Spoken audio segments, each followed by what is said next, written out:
প্রকৃত খাঁটি বাউল।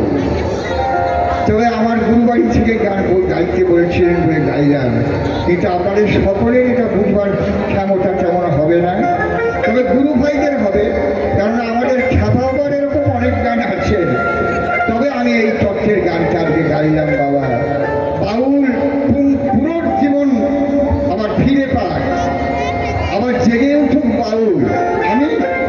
হয়তো আমি আর এক যুগ আছি, এক যুগ বাউল জগতে গান গাইব, তারপর তো আমার বয়স হবে। তবে তোমরা আবার নবজাগরণ তোলো, কারণ যেসব বাউলা ছিলেন অনেকেই প্রায়ত, কেবল পূর্ণদাস বাউল আছেন, তারপরে অনেক বাউল প্রায়ত হয়েছেন।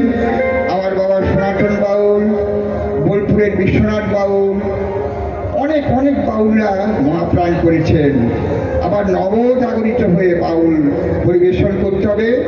তবে এগিয়ে যেতে হবে গুরুর সাধনা, গুরুর সাধনায় এগিয়ে গেলে তবে এইসব সন্ধান পেতে পারবে বাবা বাউল।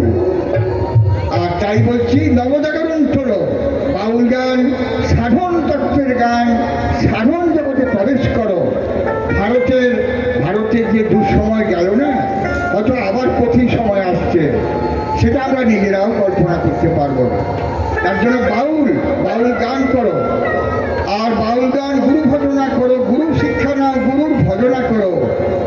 প্রথমে যে গান গাইলাম, একমাত্র গুরুই আসান দিতে পারে। গুরু ছাড়া কেউ আমাদের সঠিক সন্ধান কেউ দিতে পারে না।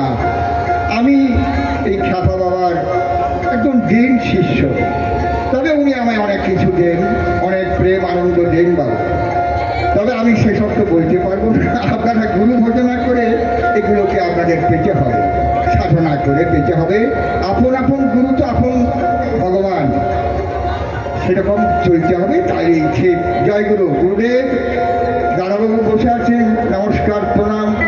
হয়তো আপনি ওখানে বসে শুনতে পাবেন আমি জটিল তত্ত্বের গান গাইব আজকে, কিন্তু এদের একটু ছেড়ে দিই। হ্যাঁ, আমি আবার গাইবো কিছু গভীর রাখতে। হ্যাঁ।